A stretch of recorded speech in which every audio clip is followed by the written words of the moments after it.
Нагласих си вече сета, който не беше голямо нагласене, но както и да е, добре дошли в новото видео. Надявам се предното видео, което беше относно топ сърджерито, да ви е било от полза. Сета отново е стария сет всъщност, понеже се прибрах в Германия и вече минаха всъщност точно преди 2 дни станаха 3 седмици от операцията и една седмица всъщност, както ми махнаха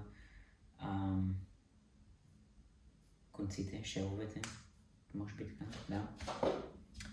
Така, може би сега ще видите разлика в видеото и това, че държа тази химикалка. Си държа химикалка, понеже много жестикулирам и не знам какво да правя с ръцете си. И заради това си имам една химикалчица тук, която си я държа. Да, важно да знаете.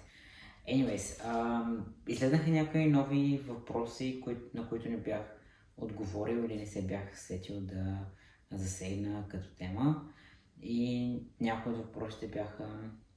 То не всъщност не става въпрос само относно дали съм пропуснал някакви въпроси, които в последствие хората са имали като запитване, а по-скоро също и това какво се случва сега, например, как ми изглежда хилинг процеса, т.е. след операцията. И това, което се случи, беше, че на 14-я ден ми махнаха ми конците и оттам нататък И след като ми махнаха конците, ми казаха, че от следващия ден вече могат да се къпя изцяло и гърдите, където вече се беше самата операция, което беше много, много яко усещане и най-вероятно хората, които вече са го минали това нещо, знаят. Поне при мен беше така, бях много стресиран и притеснен. Ако попадне малко шампуан върху това, ако шампуана е някакъв не както трябва, ако това не е както трябва, ако падне прекалено вода, ако нещо се случи, ако почне кърви и всякакви такива работи. И първите 5 минути, реално преди да влезна да се къпя, бях голяма паника. И по-скоро не е паника, притеснение. Какво ще се случи, ако какво да стане, ако какво да стане и така нататък. Въпреки, че лекарят ми беше казал, че мога да се къпя съвсем нормално, без да се притеснявам, например. И въпреки това аз бях също притеснен. Но в крайна сметка нищо не се случи, изкъпах се. Чувството беше прекрасно, просто да си увидиш просто какъв ли е около кръста и това да е наистина много, много хубаво чувство. И вече най-накрая също да мога да се изкъпя, понеже до този момент беше малко като Франкенщайн къпане, по-отделно косата, отделно от кръста надолу, отделно ръцете, всякакви такива работи, беше малко неприятно. Имайки на предвид колко шега беше в България. Да, един от другите въпроси, който беше също интересен и защо е интересен, той е също и забавен.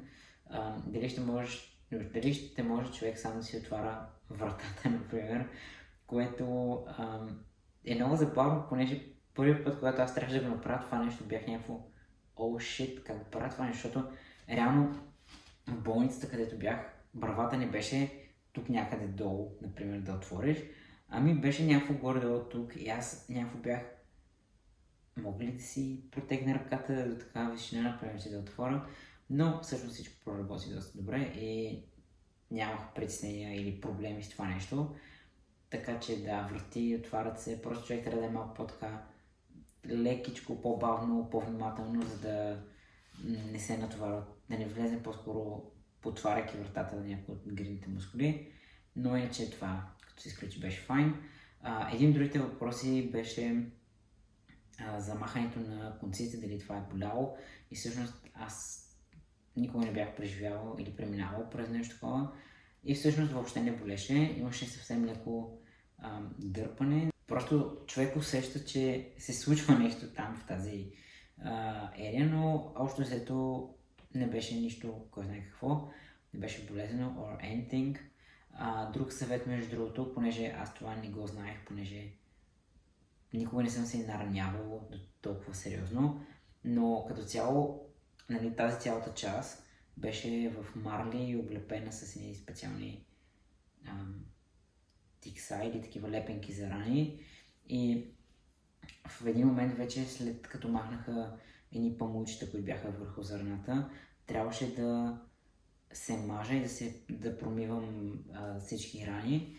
И Първият път трябваше приятелката ми да махне тези лепенки и понеже не знаехме точно как се случва, беше много бавно и мъчително всъщност, защото колкото по-бавно човек ги маха, толкова повече боли, понеже аз имам доста косма по гърдите. И това беше много болезнено и това, което казах и на лекарите, беше ами по принцип се махат бързо.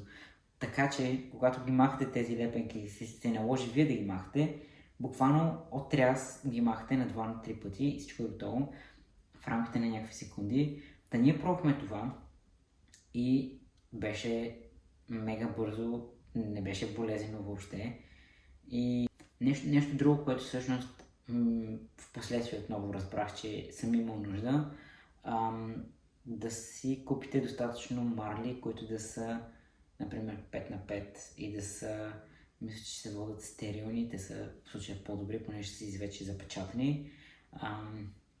Да си купите достатъчно марли, достатъчно, нали, първо да имате 5 на 5, след това може би да имате по-големи и след това трябва да сложите най-вероятно едни такива лепенки зарани, които са минимум 10 на 15 размер.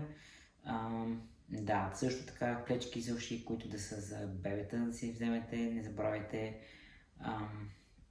И ръкавици, ако искате наистина да е съвсем стерилно всичко, което правите.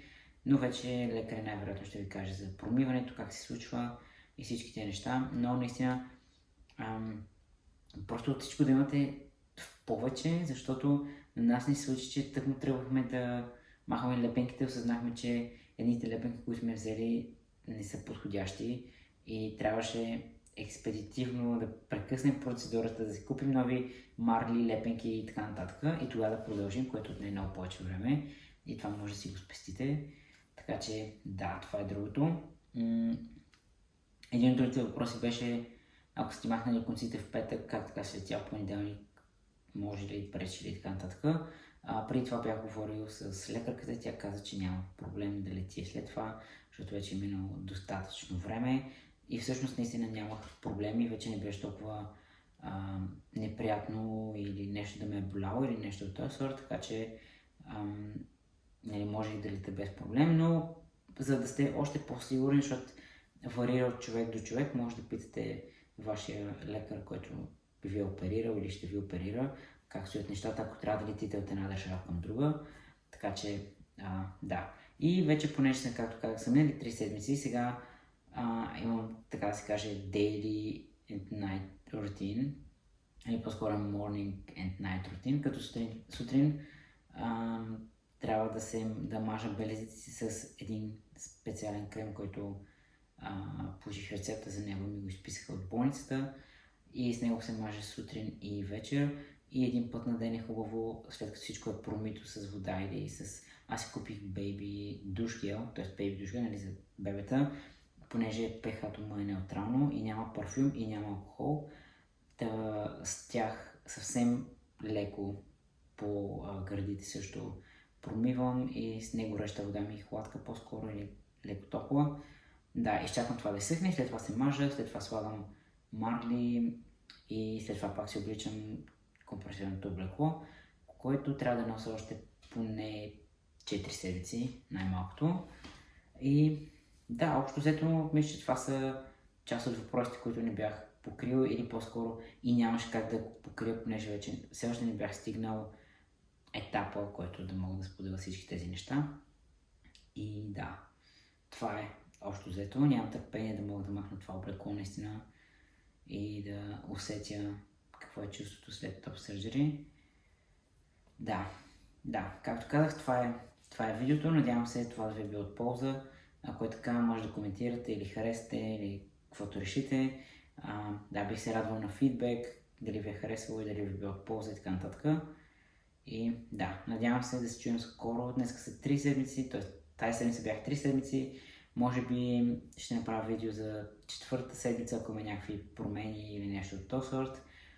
И ако имате интерес, може да направя за таймлайн, как минава целият процес с хилинга, така че да, това е за днес. Надявам се да се чуем скоро и да, чао!